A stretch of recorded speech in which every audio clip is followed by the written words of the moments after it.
ನಮಸ್ಕಾರ ಸ್ನೇಹಿತರೆ, 60 ವರ್ಷ ಮೇಲ್ಪಟ್ಟವರಿಗೆ ಆ ಪ್ರತಿ ತಿಂಗಳು ಕೂಡ 1,200 ರೂಪಾಯಿ ಜಮಾ ಆಗ್ತಾ ಇದೆ. ಆದ್ರೆ ನಿಮ್ಮ ಹತ್ರ BPL ರೇಷನ್ ಕಾರ್ಡ್ ಇರಬೇಕು. ಹೌದು, BPL ರೇಷನ್ ಕಾರ್ಡ್ ಇದ್ದಂತವರಿಗೆ 1,200 ರೂಪಾಯಿ ರಾಜ್ಯ ಸರ್ಕಾರದಿಂದ ಹಾಗೂ ಕೇಂದ್ರ ಸರ್ಕಾರದಿಂದ ಸಿಗ್ತಾ ಇದೆ. ಇದರ ಜೊತೆಗೆ ವಿಧವಾ ಮಹಿಳೆಯರಿಗೆ ಕೇಂದ್ರ ಸರ್ಕಾರದಿಂದ ಪಿಂಚಣಿ ಹೆಚ್ಚಳ ಆಗಿದ್ದು, ಅದರ ಜೊತೆಗೆ ನೀವ್ ಏನಾದ್ರೂ ಪಿಂಚಣಿ ಯೋಜನೆಗೆ ಅಪ್ಲಿಕೇಶನ್ ಹಾಕೋದಾಗಿದ್ರೆ ಸೊ ಎಲಿಜಿಬಿಲಿಟಿ ಏನೇನ್ ಇರ್ಬೇಕು, ನೀವು ಅಪ್ಲೈ ಹೇಗ್ ಮಾಡ್ಬೇಕು, ಡಾಕ್ಯುಮೆಂಟ್ಸ್ ಗಳು ಏನೇನ್ ಬೇಕಾಗುತ್ತೆ, ಎಲ್ಲಿ ಹೋಗಿ ಅಪ್ಲೈ ಮಾಡ್ಬೇಕು, ಈ ಎಲ್ಲ ವಿಷಯವನ್ನ ನಿಮ್ ಮುಂದೆ ಇಡುವಂತಹ ಪ್ರಯತ್ನ ಮಾಡ್ತೀನಿ. ಹೌದು, ಹಿರಿಯರಿಗೆ 1,200 ರೂಪಾಯಿ ಜಮಾ ಆದ್ರೆ ವಿಧವಾ ಮಹಿಳೆಯರಿಗೂ ಕೂಡ ಈಗಾಗಲೇ ಪಿಂಚಣಿ ಜಮಾ ಆಗ್ತಾ ಇದ್ರೆ ಅವರಿಗೆ 7% ಅಷ್ಟು ಪಿಂಚಣಿ ಹೆಚ್ಚಳ ಆಗ್ತಾ ಇದೆ. ಅದರಲ್ಲಿ ಯಾರಾದ್ರೂ ವಿಧವಾ ಮಹಿಳೆಯರು ಹೊಸದಾಗಿ ಅಪ್ಲಿಕೇಶನ್ ಹಾಕೋರಿದ್ರೆ ಈ ಒಂದು ವಿಡಿಯೋನ ಕೊನೆವರೆಗೂ ವಾಚ್ ಮಾಡಬಹುದು. ಚಾನಲ್ಗೆ ಸಬ್ಸ್ಕ್ರೈಬ್ ಮಾಡಲಿ ಅಂದ್ರೆ ಸಬ್ಸ್ಕ್ರೈಬ್ ಮಾಡ್ಕೊಂಡು ನೋಟಿಫಿಕೇಶನ್ ಆಲ್ ಅಂತ ಸೆಟ್ ಮಾಡ್ಕೊಳ್ಳಿ. ಈಗಾಗಲೇ ಯಾರು ಪಿಂಚಣಿದಾರರಿದ್ದೀರಿ ನಿಮಗೆ ಜುಲೈ ಮತ್ತು ಆಗಸ್ಟ್ ತಿಂಗಳ ಹಣ ಜಮಾ ಆಗ್ತಾ ಇದ್ದು, ಸೊ ಅದ್ರ ಬಗ್ಗೆನೂ ಕೂಡ ಒಂದಿಷ್ಟು ಮಾಹಿತಿಯನ್ನ ನಿಮ್ ಮುಂದೆ ಇಡ್ತೇನೆ. ಸೊ ಈಗ ನಾವು ಮೊದಲು 1,200 ರೂಪಾಯಿ ಈ ಒಂದು ಹಿರಿಯ ವ್ಯಕ್ತಿಗಳಿಗೆ ಯಾವ ರೀತಿಯಾಗಿ ಹಣ ಜಮಾ ಆಗ್ತಾ ಇದೆ ಅದರ ಬಗ್ಗೆ ನಾವು ನೋಡೋಣ. ತದನಂತರ ವಿಧವಾ ಮಹಿಳೆಯರಿಗೆ ಪಿಂಚಣಿ ಎಷ್ಟು ಹೆಚ್ಚಳ ಆಗಿದೆ, ಅದೇ ರೀತಿಯಾಗಿ ನೀವು ಅಪ್ಲಿಕೇಶನ್ ಹೇಗೆ ಹಾಕ್ಬೇಕು, ಈಗಾಗಲೇ ಜುಲೈ ಮತ್ತು ಆಗಸ್ಟ್ ತಿಂಗಳ ಹಣ ಜಮಾ ಆಗ್ತಾ ಇದೆ, ಅದರ ಬಗ್ಗೆ ಮಾಹಿತಿಯನ್ನ ಒಂದೊಂದಾಗಿ ನೋಡ್ತಾ ಹೋಗೋಣ. ಸೊ ಈಗ BPL ರೇಷನ್ ಕಾರ್ಡ್ ಇದ್ರೆ ಸಾಕು, 1,200 ರೂಪಾಯಿ ನಿಮ್ಮ ಖಾತೆಗಳಿಗೆ ಬರ್ತಾ ಇದೆ. ಹೌದು, ನೀವು ಈಗ 60 ವರ್ಷ ಮೇಲ್ಕಡೆ ಇದ್ದವರಿಗೆ ಕೇಂದ್ರ ಸರ್ಕಾರದಿಂದ 200 ರೂಪಾಯಿ ಒಂದ್ ಕಡೆ ಬಂದ್ರೆ, ಇನ್ನು ಕೇಂದ್ರ ಸರ್ಕಾರದಿಂದ 80ಕ್ಕಿಂತ ಹೆಚ್ಚಿನ ವಯಸ್ಸಿದ್ದವರಿಗೆ 500 ರೂಪಾಯಿ ಸಿಗತ್ತೆ. ಈ ಎರಡು ಸೇರಿಸದೆ 700 ರೂಪಾಯಿ ಆಗತ್ತೆ. ಇದರ ಜೊತೆಗೆ ರಾಜ್ಯ ಸರ್ಕಾರ ಏನ್ ಹೇಳ್ತಾ ಇದೆ ಅಂದ್ರೆ, ನಾವು ಕೂಡ 700 ರೂಪಾಯಿ ಇದರ ಜೊತೆಗೆ ಕೊಡ್ತಾ ಇದ್ದೀವಿ. ಟೋಟಲಿ 1,200 ರೂಪಾಯಿ ನಾವು ಒಟ್ಟಿಗೆ ಹಿರಿಯ ವ್ಯಕ್ತಿಗಳಿಗೆ ಜಮಾ ಮಾಡ್ತಾ ಇದೀವಿ ಅಂತ ಸ್ಪಷ್ಟನೆಯನ್ನ ಕೊಟ್ಟಿದೆ. ಸೊ ಅದೇ ರೀತಿಯಾಗಿ ಗ್ರಾಮ ಪಂಚಾಯತಿಯಲ್ಲಿ ನೀವು ಭೇಟಿಯನ್ನ ನೀಡಬೇಕಾಗತ್ತೆ ಈ ಒಂದು ಯೋಜನೆಗೆ ಅಪ್ಲಿಕೇಶನ್ ಹಾಕ್ಲಿಕ್ಕೆ. ಹೌದು, ಈಗಾಗಲೇ ಬಹಳಷ್ಟು ಹಿರಿಯರು ಮತ್ತೊಂದು ಒಂದು ಪಿಂಚಣಿ ಯೋಜನೆಯಲ್ಲಿ ಹೊಸ ಸ್ಕೀಮ್ಸ್ ಗಳು ಬರ್ಬೇಕಂತ ಕಾಯ್ತಾ ಇದ್ರು. ಇದು ಈಗಾಗಲೇ ಬಂದಿದೆ. ನೀವೇನು ಮಾಡೋ ಹಾಗಿಲ್ಲ, IGNOAPS ಅಂತ ಹೇಳ್ಬಿಟ್ಟು ಗೂಗಲ್ ಅಲ್ಲಿ ಸರ್ಚ್ ಮಾಡಿ.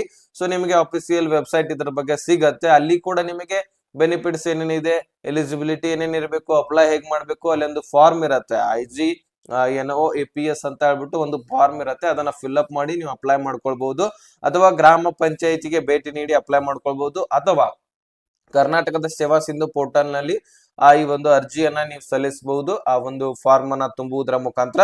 ಇನ್ನು ಡಾಕ್ಯುಮೆಂಟ್ಸ್ ಇದಕ್ಕೆ ಬೇಕಾಗಿರ್ತಕ್ಕಂತಹ ದಾಖಲಾತಿ ಅಂದ್ರೆ ವೈದ್ಯಕೀಯ ಅಧಿಕೃತ ಪ್ರಮಾಣ ಪತ್ರ, BPL ರೇಷನ್ ಕಾರ್ಡ್ ಬೇಕಾಗತ್ತೆ, ಅದರ xerox, bank passbook, 2 passport size photo, mobile ಸಂಖ್ಯೆ ಇತ್ಯಾದಿ ಈ ಒಂದು ಡಾಕ್ಯುಮೆಂಟ್ಸ್ ಗಳು ಬೇಕಾಗತ್ತೆ. ಈ ಒಂದು ಡಾಕ್ಯುಮೆಂಟ್ಸ್ ಗಳು ಇದ್ರೆ ಮಾತ್ರ ನೀವು ಅಪ್ಲೈ ಮಾಡ್ಲಿಕ್ಕೆ ಸಾಧ್ಯ.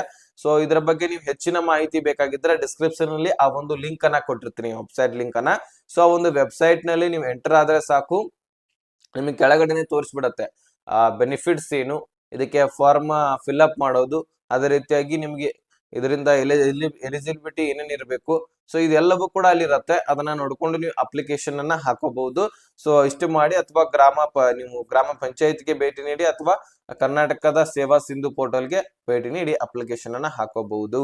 ಸೊ ಇನ್ನು ಇಂಪಾರ್ಟೆಂಟ್ ಮಾಹಿತಿ ಏನಪ್ಪಾ ಅಂದ್ರೆ, ಇನ್ನೊಂದು ನಿಮಗೆ ಪಿಂಚಣಿ ಯೋಜನೆಯಲ್ಲಿ ಹೆಚ್ಚಳ ಆಗ್ತಾ ಇದೆ. ಇದು ಕೇಂದ್ರ ಸರ್ಕಾರದಿಂದ ಹೆಚ್ಚಳ ಆಗ್ತದೆ. ಅದೇ ರೀತಿಯಾಗಿ ಯಾವ ಯಾವ ರಾಜ್ಯದಲ್ಲಿ ಎಷ್ಟೆಷ್ಟು ಪಿಂಚಣಿ ಹೆಚ್ಚಳ ಆಗಿದೆ ಇದರ ಬಗ್ಗೆ ನಾವು ತಿಳ್ಕೊಳ್ಳೋದಾದ್ರೆ, ಇಲ್ಲಿ ಕರ್ನಾಟಕ ರಾಜ್ಯದಲ್ಲಿ ಅಂದ್ರೆ ನಮ್ಮ ರಾಜ್ಯದಲ್ಲಿ 900ಕ್ಕೆ ಇದ್ದಂತಹ ಪಿಂಚಣಿ 2,200ಕ್ಕೆ ಹೆಚ್ಚಳ ಆಗಿದೆ.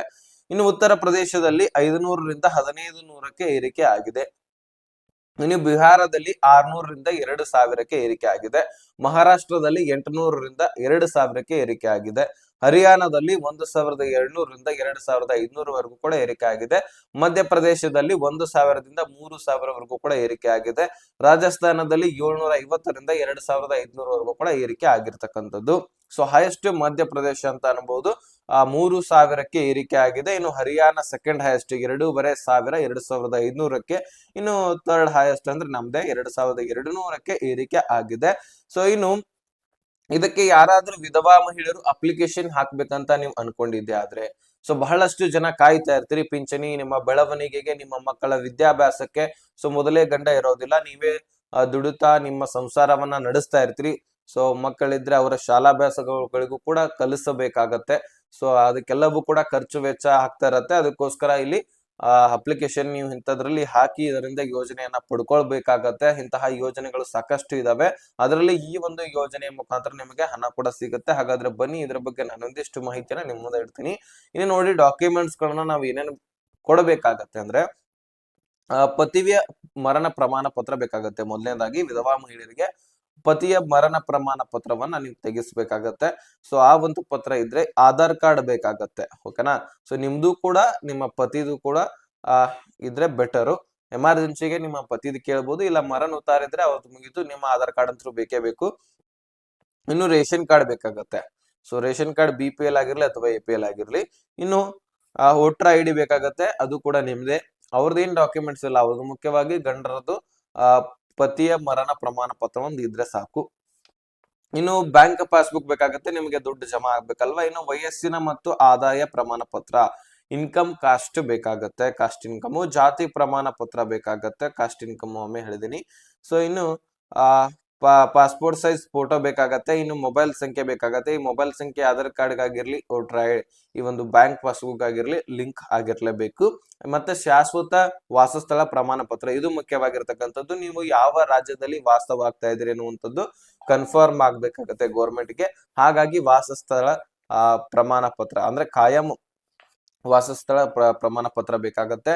ಇನ್ನು ಇದಕ್ಕೆಲ್ಲವೂ ಕೂಡ ನೀವು ವಿಧವಾ ಮಹಿಳೆಯರಿಗೆ ಇದಕ್ಕೆ ಅರ್ಜಿ ಸಲ್ಲಿಸಲಿಕ್ಕೆ ಅವಕಾಶ ಇದೆ. ಸೊ ನೀವು ಅರ್ಜಿಯನ್ನ ಸಲ್ಲಿಸಬಹುದು.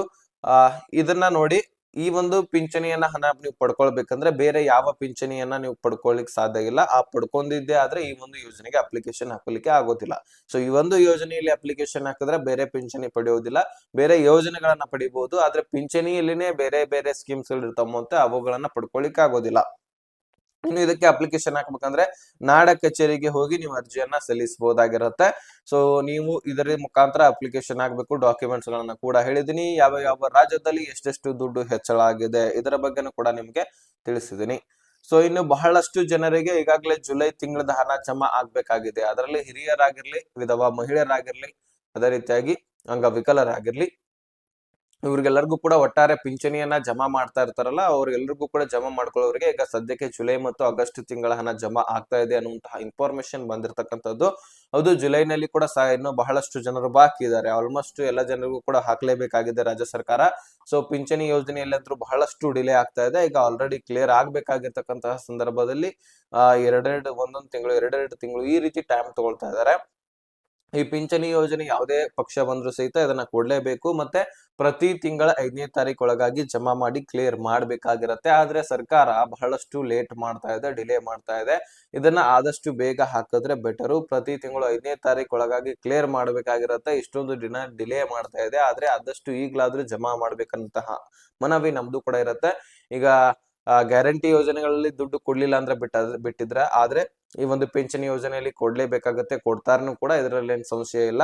ಸೊ ಸದ್ಯಕ್ಕೆ ನಿಮಗೆ ಇದ್ರ ಬಗ್ಗೆ ಒಂದು ತಿಂಗಳ ಹಣ ಬರ್ತಾ ಇದೆ, ತಲೆ ಕೆಡಿಸ್ಕೊಳ್ಬೇಡಿ. ಡೆಫಿನೆಟ್ಲಿ ಜಮಾ ಆಗ್ತಾ ಇದೆ. ನಿಮ್ಮ ಬ್ಯಾಂಕ್ ಅಕೌಂಟ್ ಅನ್ನ ಒಂದ್ಸಾರಿ ಚೆಕ್ ಮಾಡ್ಕೊಂಡು ನೋಡ್ಕೊಳ್ಳಿ. ಸೊ ಈ ಒಂದು ಅಪ್ಡೇಟ್ ನ ಪ್ರತಿಯೊಬ್ಬ ಹಿರಿಯರಿಗೆ, ವಿಧವಾ ಮಹಿಳೆಯರಿಗೆ, ಅಂಗವಿಕಲರಿಗೆ ಶೇರ್ ಮಾಡೋದನ್ನ ಮರಿಬೇಡಿ.